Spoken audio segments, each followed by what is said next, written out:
আসসালামু আলাইকুম। Technical trading tips PD চ্যানেলের পক্ষ থেকে মার্কেট আপডেটে সকলকে জানাই স্বাগত। আশা করি সকলেই শারীরিকভাবে ভালো আছেন। আমরা আজকে একটি আকস্মিক পরিবর্তনের মার্কেট দেখতে পেলাম। হয়তোবা অনেকে প্রশ্ন করবেন যে আকস্মিক পরিবর্তনের কথা কেন বললাম। আমি আমার গতদিনের অ্যানালিসিস ভিডিওতে বলেছি এবং তার আগের দিনের ভিডিওতে আপনাদেরকে কিছু সতর্কবার্তা আমি দিয়েছিলাম। মার্কেটকে আমাদের একটি সুন্দর অবস্থায় চলে আসছে, তাতে কোনো সন্দেহ নাই। কিন্তু আমি বারবার একটা কথা বলেছিলাম যে সতর্কের মার নাই। মার্কেট একই ধারে চলতে পারে না। মার্কেট একটি নির্দিষ্ট রেঞ্জ এসে যাবে এবং সেখানে যে এসে প্রফিট টেক করবে, এটাই স্বাভাবিক। আমি বারবার আপনাদেরকে সতর্কবার্তা দিয়েছি, অনেকেই ব্যাপারটিকে ইগনোর করে চলে গেছেন।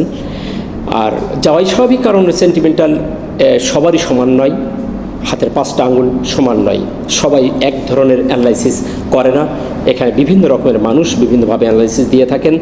আমরা বিভিন্ন মানুষের অ্যানালাইসিস নিয়ে এই মার্কেটে বিজনেস করছি, অনেকেই নিজের মতো করে বিজনেস করছি। তো আপনারা সবাই জানেন যে আমি এই চ্যানেলটি করেছি শুধুমাত্র আপনাদের সুবিধার্থে, সাধারণ বিনিয়োগকারী যাতে বড় আকারের বিপদ থেকে বেঁচে যেতে পারে এবং কিছু শিখতে পারে, সেই অর্থে আমার এই চ্যানেলটি করা। যারা আমার সাথে আছেন তারা দেখেছেন আমি এখানে সবসময় আপনাদের যে ব্যাপারটি, প্রত্যেকদিন মার্কেটে যে ঘটনাগুলো ঘটে সেই ব্যাপারটি আমি আপনাদের সামনে স্পষ্টভাবে তুলে ধরার চেষ্টা করি। আমি কোনো পেটে খিদে রেখে, পেটে খিদা চোখে লজ্জা করে কোনো কথা আমি এখানে বলি না। টেকনিক্যাল যেটা বলে সেই বিষয়টি নিয়ে আমি আলোচনা করি।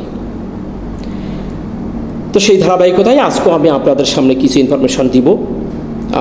আশা করি ভিডিওটি মনোযোগ সহকারে দেখবেন এবং চ্যানেলে যদি আপনি নতুন হয়ে থাকেন তাহলে অবশ্যই চ্যানেলটিকে সাবস্ক্রাইব করবেন এবং লাইক শেয়ার কমেন্ট করে অন্যকে দেখার সুযোগ করে দেবেন। চলুন কথা না বাড়িয়ে আমরা আজকের মূল আলোচনায় চলে যাই। আমরা আজকের দিনের শেষে মার্কেট একটি আমূল পরিবর্তন দিয়ে দিন শেষ করেছে। দিনের শেষে আমরা দেখতে পেলাম 115টি শেয়ারের দাম বৃদ্ধি পেয়েছে এবং 223টি শেয়ারের দাম নেগেটিভ হয়েছে, 52টি শেয়ার কোনো পরিবর্তন হয় নাই। মার্কেট আমরা দিনের কোনো এক সময় সর্বোচ্চ উঠে গেছে, দেখেছিলাম 5,273 পয়েন্ট উঠে গেছিলো, কিন্তু সেটি ধরে রাখতে পারি নাই। আমরা বড় আকার একটি ধোঁকা খেয়েছি। এইরকম ধোঁকা আমরা এর আগেও খেয়েছি। আমি বিস্তারিত আলোচনা আসতেছি, আপনাদের দেখাবো কোথায় কোথায় আমরা এ ধরনের ধোঁকা খেয়েছি এবং সেখান থেকে আমরা কেন সতর্কতা হয়নি। যারা সতর্কতা হতে পেরেছিল তারাই সেখান থেকে প্রফিট নিয়ে পুঁজি বাঁচিয়ে এই মার্কেটটিকে আছে, আর যারা এই কাজগুলো করতে পারে নাই তারা সর্বস্ব হারিয়ে হাই হাই করছে। তো আমরা দেখেছি যে মার্কেট দিনের শেষে এসে আজকে আমরা দেখতে পেলাম 25.6 প্লাস করে দিন শেষ করতে সক্ষম হয়েছে এবং সর্বশেষ 5,219.6 মার্কেট অবস্থান করছে। টার্নওভারের কথা যদি বলি, টার্নওভার আমরা দেখতে পেয়েছি গত দিনের থেকে আজকে হঠাৎ ভলিউম বেড়ে গেছে। আমরা 84 কোটি বৃদ্ধি পেতে দেখেছি। আমরা আজকে 860.7 কোটি ভলিউম বৃদ্ধি পেয়েছে। টার্নওভার আমাদের আজকে দেখতে পাচ্ছি এবং আমরা বিভিন্ন সেক্টর নিয়ে কথা বলেছিলাম। আমি গতকালকে ভিডিওতে আমি বলেছিলাম যে আপনাদেরকে সেক্টর নিয়ে একটা ভিডিও দেবো, কারণ আমার কাছে খুব সন্দেহভাজন মনে হচ্ছে মার্কেটে একটা রেঞ্জের মধ্যে চলে এসেছে। এই জন্য অনেকে রিকোয়েস্ট করছে ভাই সেক্টরগুলোর কী অবস্থা একটু তুলে ধরেন। আমি সংক্ষিপ্তভাবে প্রত্যেকটি সেক্টর আপনাদের দেখেছিলাম। প্রত্যেকটি সেক্টর তার একটি রেজিস্ট্যান্স লেভেলে সাপ্লাই জোনে পৌঁছে গেছে। আমি আপনাদের বলেছিলাম যে এইখান থেকে প্রত্যেকটি সেক্টরে প্রফিট হবে। তাই আজকে আর ওদিকে যাচ্ছি না, আমি সরাসরি মার্কেটে আলোচনায় যাচ্ছি। যে শুরুতে আমরা যে বিষয়টিকে দেখে থাকি সেটা হলো প্রাইস অ্যাকশন, অর্থাৎ ক্যান্ডেল স্টিকের যে গতিবিধি এবং কী ধরনের ক্যান্ডেল করছে এবং কোন অবস্থায় দাঁড়িয়ে আছে। আজকে দিনের শেষে আমরা যে ক্যান্ডেলটি দেখতে পাচ্ছি সেটা একটি পারফেক্টলি শুটিং স্টার। আমরা এর আগের দিনকে গতদিন দেখেছিলাম একটি মারবুজি ক্যান্ডেল, পূর্ণাঙ্গ নয়, সামান্য একটু তার শ্যাডো ছিল। ক্যান্ডেলটি পজিটিভ ছিল। আমি বলেছিলাম যে এই ক্যান্ডেলটি পজিটিভ হলেও সন্দেহভাজন। আজকে মার্কেটের একটি ঘটনা ঘটবে, এটা অনেক আগের থেকে আমি জানি এবং হয়তো অনেকে বিশ্বাস করবেন। আমি বারবার আপনাদেরকে হিংস দেওয়ার চেষ্টা করেছি। মার্কেটে বড় আকার একটি প্রতারণা আমাদের সাথে করার একটা সময় এসে গেছে। বিগত এরকম জায়গায় এসে মার্কেট বারবার আমাদের সাথে এই কাজ করছে। আমার খুবই ডাউট ছিল যে মার্কেট এ ধরনের ঘটনা ঘটার খুবই নিকটে চলে এসেছে। যাই হোক, তো দিনের শেষে আমরা যে ক্যান্ডেলটি দেখতে পাচ্ছি পারফেক্টলি একটা শুটিং স্টার। আমরা এই ক্যান্ডেলটিকে যদি একটু স্কেলিং করে দেখি তাহলে আমরা স্কোর দেখতে পাই যে তার বডিটি বর্তমানে আছে 0.50% এবং তার যে শ্যাডোটি করছে এই শ্যাডোটি আমরা দেখতে পাচ্ছি 1.02%। তাহলে আমরা দেখতে পাচ্ছি যে এই শুটিং স্টারের যে বৈশিষ্ট্য, তার বডি ডাবল হওয়ার কথা, তার উপরের শ্যাডোটি, আমরা সেই সত্য এখানে দেখতে পেয়েছি। এবং শুটিং স্টারটি হওয়ার কথা ছিল পুরো রেজিস্ট্যান্স লেভেলে, যে যদি সে এ ধরনের ক্যান্ডেল ক্রিয়েট করে তাহলে অবভিয়াসলি সেটি একটি নেগেটিভ এবং একটি বেয়ারিশ সিগন্যাল প্রদান করে। আমরা সেই কার্যক্রম এবং সেই সূত্র সবই এখানে দেখতে পাচ্ছি। এটি একটি ইম্পর্টেন্ট রেজিস্ট্যান্স ছিল 5235-36। সেই জায়গাগুলোকে আপনারা অনেকে ভিডিও ইউটিউবে দেখবেন, অনেকে অ্যানালাইসিস আছে, আপনারা যোগাযোগ রাখতে পারেন, অনেকে দেখছেন ভিডিওতে, কিন্তু আমি এখান থেকে মার্কেট যেখান থেকে ওঠা শুরু করছে যদি দেখি, সেই জায়গা থেকে 29 মে থেকে আমি একটি সাপোর্ট রেজিস্ট্যান্সের একটি ফরম্যাট আপনাদের সামনে দিয়ে রাখছি। আপনারা দেখলে আমার পেজে যে ঘুরে আসতে পারেন, আমার গ্রুপে যারা আছে তারা দেখছেন আমি ওপেনলি এই সাপোর্ট রেজিস্ট্যান্সগুলো দিয়ে রেখেছি। আজ কতদিন হলো এখান থেকে আমি এই চারটি উইথড্র করি নাই, আপনারা দেখেছেন 5235-36। আমি বারবার বলছি এর একটি ইম্পর্টেন্ট রেজিস্ট্যান্স আছে। এই জায়গায় যদি মার্কেট ব্রেকআউট করে টিকতে পারে তাহলে আমাদের মার্কেট আবার পুনরায় সামনের দিকে এগিয়ে যাবে। তাহলে এখানেই আমাদেরকে সতর্ক থাকতে হবে। আমরা দিনের শেষে দেখতে পেলাম সেই রেজিস্ট্যান্সটাকে ব্রেকআউট করে, সেই ব্রেকআউট করে মার্কেট বেরিয়ে গিয়েছিল, যাওয়ার পরে সেখানে টিকতে পারে নাই, না পেরে আমাদের দিন শেষে মার্কেট কী করলো, 5219 এসে দিন শেষ করে একটি শুটিং স্টার ক্রিয়েট করে দিন শেষ করেছে। সুতরাং ক্যান্ডেলটি অবভিয়াসলি একটি বেয়ারিশ ক্যান্ডেল, একটি রিভার্সালের একটি সিগন্যাল প্রদান করছে এবং অবস্থানটি একটি পারফেক্ট একটি রিভার্সালের একটি অবস্থানে দাঁড়িয়ে গেছে। সুতরাং ক্যান্ডেল এবং ক্যান্ডেল অবস্থানটি এখানে আজকের জন্য নেগেটিভ। আশা করি বিষয়টি আপনারা বুঝতে পেরেছেন। নেক্সট আমরা যদি আর সাপোর্ট রেজিস্ট্যান্সের কথা তো আর বলার কিছু নেই, রেজিস্ট্যান্স যেহেতু ব্রেকআউট করতে পারে না, একটি ফলস ব্রেকআউট দিয়ে মার্কেট আমাদেরকে নিচে চলে এসেছে। এখন আসুন আমরা এ ধরনের ঘটনা কোথায় কোথায় আগে ঘটেছে সেই জায়গাগুলো আমরা একটু দেখার চেষ্টা করি। এর আগে যদি আমরা একটু দেখার চেষ্টা করি তাহলে আমরা দেখতে পাই যে এই ধরনের ক্যান্ডেল যেখানে ঘটছে সেখানেই মার্কেট তারপরেই একটি কারেকশনে চলে আসছে। আমরা 14 নভেম্বর যদি দেখি, এখানে এই ধরনের ক্যান্ডেল করেছিল। নেক্সট আমরা যদি দেখি 6 নভেম্বর 2024 এ ধরনের একটি ক্যান্ডেল করেছিল।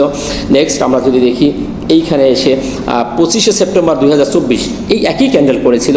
তারপর আমরা এখানে টুইজার টপ করেছিল, দেখছিলাম আমরা যে দুইটা ক্যান্ডেল একই মাপের করেছিল। এখানে আপনারা দেখলে বুঝতে পারবেন সেমভাবে এই ধরনের ক্যান্ডেল করলে চলে আসে। নেক্সট আমরা যদি দেখি পারফেক্টলি আজকের ক্যান্ডেলের সাথে সামঞ্জস্যপূর্ণ এবং 100% মিলে যাওয়ার একটি ক্যান্ডেল আমরা এখানে দেখতে পাচ্ছি, সেটা হলো 11 আগস্ট 2024। এই ক্যান্ডেলটি করার পরে মার্কেট কোন ধরনের একটি পরিবর্তন এসেছে আপনারা একটু চার্টগুলো মিলিয়ে দেখলে আপনারা বুঝতে পারবেন। আমি আর পিছনে যেতে চাচ্ছি না, এ ধরনের অহরহ এক্সাম্পল আপনারা খুঁজলে আপনি পেয়ে যাবেন। সেই ধরনের একটি ক্যান্ডেল রেজিস্ট্যান্স লেভেলে এসে করছে। সুতরাং এটি আমাদের জন্য একটি রিভার্সালের সিগন্যাল প্রদান করছে। আমি এটি 100% হবে তা বলছি না, আপনারা সবাই জানেন টেকনিক্যাল 80-90% একটি দিক নির্দেশনা প্রদান করে থাকে। আর যেটি আমি টেকনিক্যালে দেখি আমি সেটি বলার চেষ্টা করি। এটি অনেকের হয়তো বা অ্যালার্জি হতে পারে, অনেকে এটিকে ইগনোর করে যেতে পারেন, তাতে আমার কিচ্ছু যায় আসে না।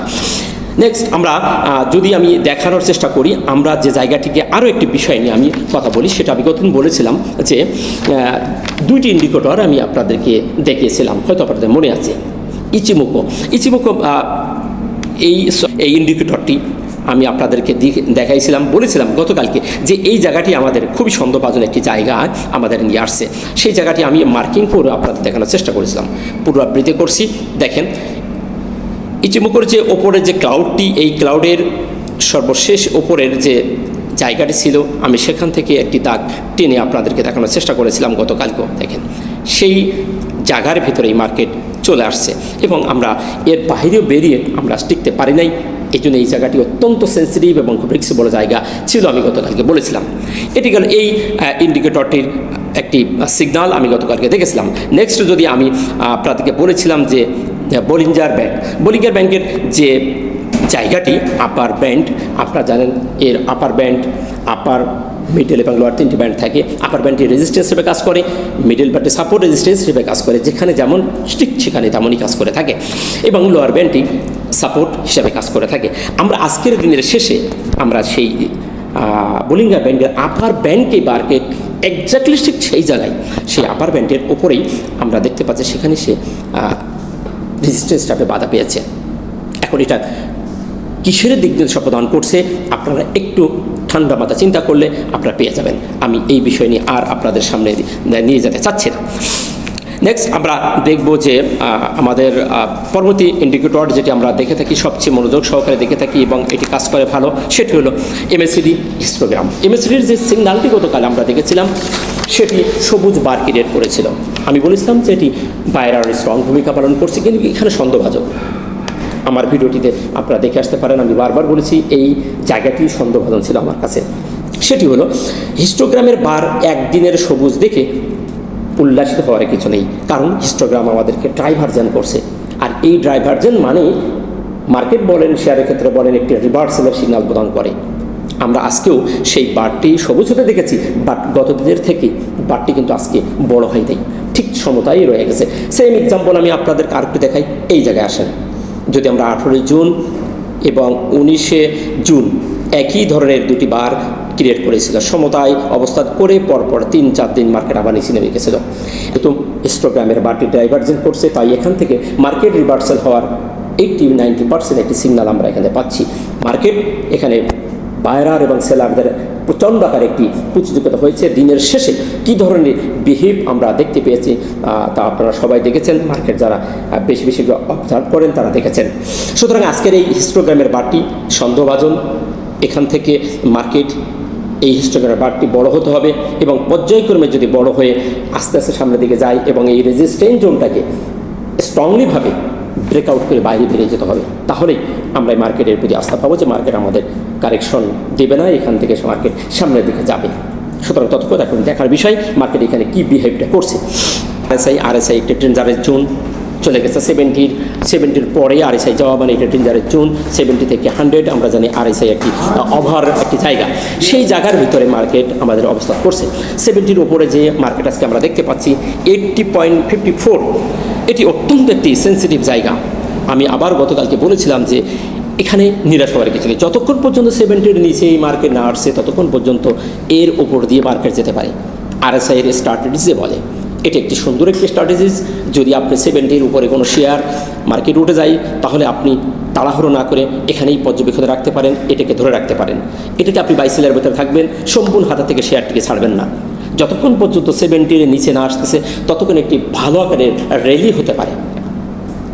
তাই আমি বলেছিলাম যে মার্কেট যেহেতু 80+ করছে, 70-র উপরে আসে, তাই যতক্ষণ 70-র নিচে না আসছে ততক্ষণ মার্কেট এখান থেকে আবার র্যালি দিতে পারে, তাতে কোনো সন্দেহ নেই। তাই আরএসআইয়ের ক্ষেত্রে খুবই একটি সেন্সিটিভ জায়গা হলেও খুবই একটি সুন্দর একটি অবস্থানে আছে যতক্ষণ 70-র নিচে না আসছে।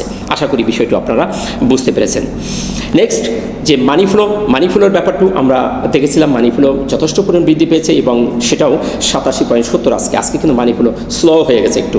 গতকালকের যে স্পিড ছিল আজকে সেই স্পিড থেকে একটু মাথা ঘুরিয়ে দিয়েছে, অর্থাৎ আমরা এখানে দেখতে পাচ্ছি যে মানি ফ্লোটা আস্তে আস্তে দুর্বলের দিকে যাচ্ছে।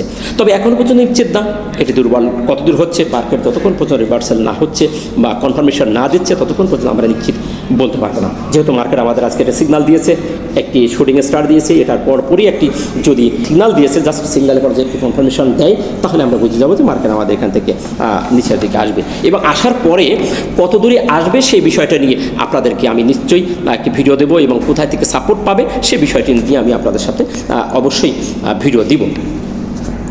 নেক্সট এই জায়গাটিকে যদি আমি একটু টাইম ফ্রেমে দেখানোর চেষ্টা করি আপনাদের, চলুন একটু টাইম ফ্রেমে আপনাদের দেখাই। আপনারা হয়তো ভাবতেছেন যে আসলে এই জায়গাটিকে কী হলো। আমরা 1 আওয়ার টাইম ফ্রেমে দেখব। 1 আওয়ার টাইম ফ্রেমে একটু দেখি। 1 আওয়ার টাইম ফ্রেমে যদি দেখি তাহলে আমরা দেখতে পাচ্ছি মার্কেট কিন্তু আমাদের সেই একই ফলস ব্রেকআউট দিয়েছে, দিয়ে পরপর 2টা ক্যান্ডেল দিয়ে মার্কেট নিচে নেমে এসেছে এবং যে মুভিং অ্যাভারেজের যে একটা সুন্দর রেঞ্জ সেই রেঞ্জে সে দাঁড়িয়ে আছে। এই জায়গাটিকে যদি আমরা একটু 30 মিনিটের যদি একটু টাইম ফ্রেমে দেখি তাহলে আমরা দেখতে পাই যে মার্কেট বড় আকারে 4-5টা ক্যান্ডেল দিয়ে ছোট একটি ডোজি ক্যান্ডেল দিয়ে দিন শেষ করেছে। এখন এই জায়গাটিকে কনফার্মেশন না পাওয়া পর্যন্ত আমরা বলতে পারবো না যে মার্কেট আমাদের এখান থেকে ফুললি একটি রিভার্সাল হয়ে যাচ্ছে। যেহেতু আমাদের ছোট ছোট টাইম ফ্রেমে যদি আমরা দেখি তাহলে আমরা ক্লিয়ারলি তার একটি গতিবিধি আমরা পর্যবেক্ষণ করতে পারি। আমরা এখানে এইটাকে যদি আমরা 5 মিনিটে দেখি তাহলে আমরা দেখতে পাই যে বড় আকারের একটি ফল একটি হওয়ার পরে মার্কেট কিন্তু এসে একটি ক্যান্ডেল ক্রিয়েট করার পরে লাস্টের দিকে আমরা 10-15 মিনিট মার্কেট কিন্তু থেমে গেছে। আমাদেরকে পজিটিভ সিগন্যাল দিয়েছে। এখন দেখার বিষয় আগামীকাল মার্কেট এখান থেকে কোন ধরনের বিহেভ করছে।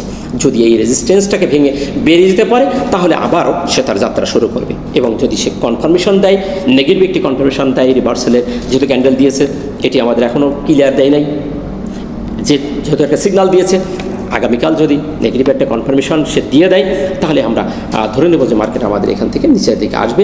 তখনই আমরা ডিসাইড করব যে মার্কেট আমাদের কোথায় যাবে এবং কোথা থেকে সাপোর্ট পেয়ে আবার সে সামনের দিকে যাবে। আশা করি বিষয়টি আপনারা ক্লিয়ারলি বুঝতে পেরেছেন। সো এই ছিল আমার আজকের আপনাদেরকে কিছু বলার এবং মার্কেট আপডেট দেওয়ার। সর্বশেষ বলবো, মার্কেট এক ধারায় চলবে না, মার্কেট প্রফিটিক হবে।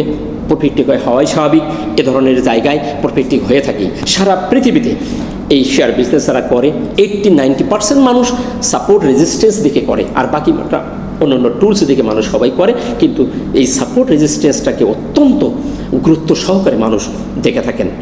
রেজিস্ট্যান্সের কাছে গেলে মানুষ প্রফিটিক করবেন বিনিয়োগকারীরা, এবং সাপোর্টের কাছে গেলেই এখানে ইনভেস্ট করবেন, এটাই স্বাভাবিক। সুতরাং নিরাশ হওয়ার কিছু নেই। মার্কেট তার মার্কেটের গতি চলতে থাকবে, বিনিয়োগকারীরা তার প্রফিট নেবে, আবার ইনভেস্ট করবে, এটাই স্বাভাবিক। যে ধরতে পারবে সেই গেনার, যে ধরতে পারবে না সেই লুজার। আশা করি আপনারা বুঝতে পেরেছেন। ভালো থাকবেন, দেখা হচ্ছে নতুন কোনো ভিডিওতে। ততক্ষণে ভালো থাকবেন। ভিডিওটি ভালো লাগলে লাইক, শেয়ার, কমেন্ট করে অন্যকে দেখার সুযোগ করে দেবেন। আসসালামু আলাইকুম রহমতুল্লাহ।